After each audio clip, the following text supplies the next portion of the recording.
বিছানা ছেড়ে উঠে গেলেই বিছানাটা গুছিয়ে তারপর উঠতে হয়।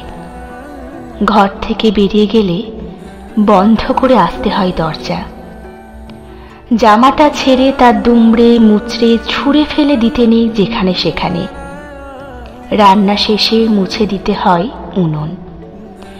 যে উদ্বিগ্ন মুখ তাকিয়ে রইল তোমার চলে যাওয়ার দিকে, বাড়ি ছেড়ে যেতে যেতে তাকে বলে যেতে হয় আসছি। আমাদের শেখানো হয়েছে ছোট্টবেলা থেকে। মানুষকে ছাড়ার ক্ষেত্রে যদিও এরকম কিছু শেখেনি মানুষ, তাই যাওয়ার বেলায় যে হাত একসময় ভীষণ শক্ত করে ধরা হয়েছিল, সে হাত ছেড়ে দেওয়া হয় ভীষণ অবজ্ঞায়। বিনা প্রস্তুতিতে আঁচড়ে ভেঙে ফেলা হয় তাকে। যে তার সবটুকু দিয়ে জুটতে চেয়েছিল তোমায়, হুট করে ব্লক করে দেওয়া হয়। ফোন নম্বর পাঠিয়ে দেওয়া হয় রিজেক্ট লিস্টে। কোনো ওরকম সঠিক এক্সপ্লেনেশন দেওয়া হয় না ছেড়ে যাওয়ার।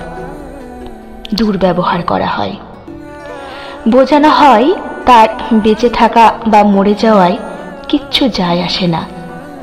যেতে যেতে একসাথে থাকার মুহূর্তগুলোকে এতটা তিক্ত করে দেওয়া হয় যে উল্টো দিকের মানুষটা আজীবন আফসোস করে, মানুষকে ভয় পায়। অথচ মানুষ মানুষকে ছেড়ে যাওয়ার বেলায় আর একটু সংবেদনশীল হলেও পারত।